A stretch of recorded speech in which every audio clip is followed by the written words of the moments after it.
حضرت سعد بن ابی وقاص رضی اللہ، یہ بھی بخاری کتاب الاذان میں آپ کو روایت ملے گی۔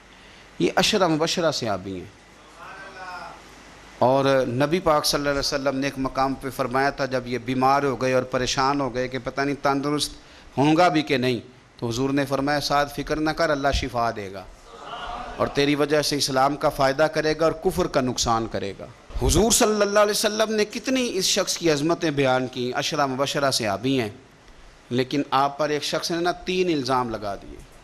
لوگ بڑے سیانے ہیں، کعبے کے اندر سے مٹی لے کے بت بنا لیتے ہیں، اور یہ کسی کو کیسے معاف کریں گے؟ انہوں نے تو جناب مریم سلام اللہ علیہا پہ بھی الزام لگا دیے، حضرت عیسیٰ کی والدہ مریم پہ بھی۔ وہ کسی شاعر نے کہا تھا مخلوق تو فنکار ہے اس درجہ کے پل بھر میں، سنگے در کعبہ سے بھی اصنام تراشے، اور تم کون ہو کیا چیز ہے داغ قبا بھی۔ لوگوں نے تو مریم پہ بھی الزام تراشا۔ یہ معافی دیتے ہیں کسی کو؟ بس ہو گئے پیچھے تو ہو گئے۔ 3 الزام حضرت سعد بن ابی وقاص پہ لگا دیے۔ پہلا الزام یہ لگایا کہ حضرت سعد بن ابی وقاص جو ہیں یہ مال غنیمت برابر تقسیم نہیں کرتے، اور دوسرا الزام یہ لگایا کہ لشکر اسلام کو بھیج دیتے ہیں، خود ساتھ نہیں جاتے، اور تیسرا الزام یہ لگایا کہ مقدمات کے فیصلے میں عدل سے کام نہیں لیتے۔ ایک یہ کہ یہ لشکر کے ساتھ خود نہیں جاتے، ایک مقدمات کا فیصلہ عدل سے نہیں کرتے، اور تیسرا یہ کہ یہ مال غنیمت عدل سے تقسیم ہے۔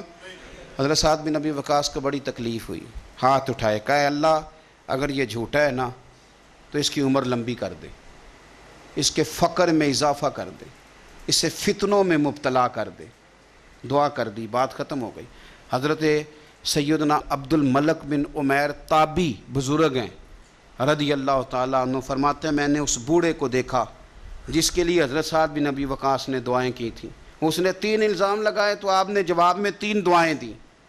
آپ نے کہا اے اللہ اس کی عمر لمبی فرما، فقر میں اضافہ کر، اسے فتنوں میں مبتلا کر۔ آپ فرماتے ہیں میں نے اسے دیکھا اتنا بوڑھا ہو گیا تھا، کمر جھک گئی تھی، یہ بھمیں اس کی آنکھوں پہ آ گئیں، چلا نہیں جاتا تھا، اور کبھی وہ مالدار ہوتا تھا، پر حضرت سعد بن ابی وقاص کی دعا نے اتنا پیچھا کیا کہ در در کی بھیک مانگنے پہ مجبور ہو گیا، اور بڑھاپے میں بھی اس کے فتنے کا یہ عالم تھا کہ ضعیف ہو گیا ہے، عورت کی خواہش رہی نہیں وجود میں، لیکن پھر بھی راہ جاتی عورت کو چھیڑ دیتا تھا، اور یقیناً پھر اس کی وجہ سے وہ مار کھاتا تھا چوکوں اور چوراہوں میں۔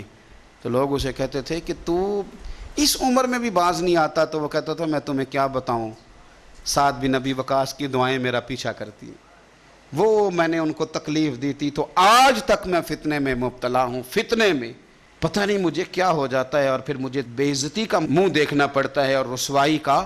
تو کیوں لوگ بد دعائیں لیتے ہیں، اور کیوں کر کے لوگ اتنا سخت اپنے آپ کو بنا لیتے ہیں کہ وہ نیک صالح اور پاک لوگوں کے بارے میں بھی ان کے نظریات اس طرح کے ہو جاتے۔ خدا را زندگی میں بڑی تکلیفیں آ جائیں گی اگر ہم ان چیزوں سے نہیں بچیں گے۔ یاد رکھیں جیسا کریں گے پھر ویسا بھریں گے، بولیں بھی سوچ کے، چلیں بھی سوچ کے، مخالفت بھی کریں تو سوچ کے، اور اتنی جتنی کسی کی بنتی ہے۔ الزام بھی لگائیں تو خدا را اللہ سے ڈر کے، فٹافٹ نہیں، جلدی نہیں۔ ہر چوتھے بندے کے بارے میں لوگ نہیں کہہ رہے فلانا پیسے کھاتا ہے، بھئی آپ نے دیے ہیں یا آپ گواہ بنے ہیں جب وہ کھا رہا تھا، آپ نے یہ کیسے بات کر دی؟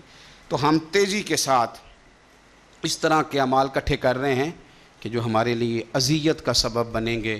میرے رب نے فرمایا احسان کرو، نیکی کرو، تاکہ بدلے میں تمہیں بھی نیکی ملے۔ حل جزاء الاحسان الا الاحسان، کیا ہے نیکی کا بدلہ سوائے نیکی کے؟ اپنی زندگی میں کوشش کریں کوئی بد دعا نہ لیں، کسی کو اتنی تکلیف میں مبتلا نہ کرے کہ پھر وہ رب کریم کے دروازے پہ جھکے اور ہمارے لیے وہ بد دعائیں کرے۔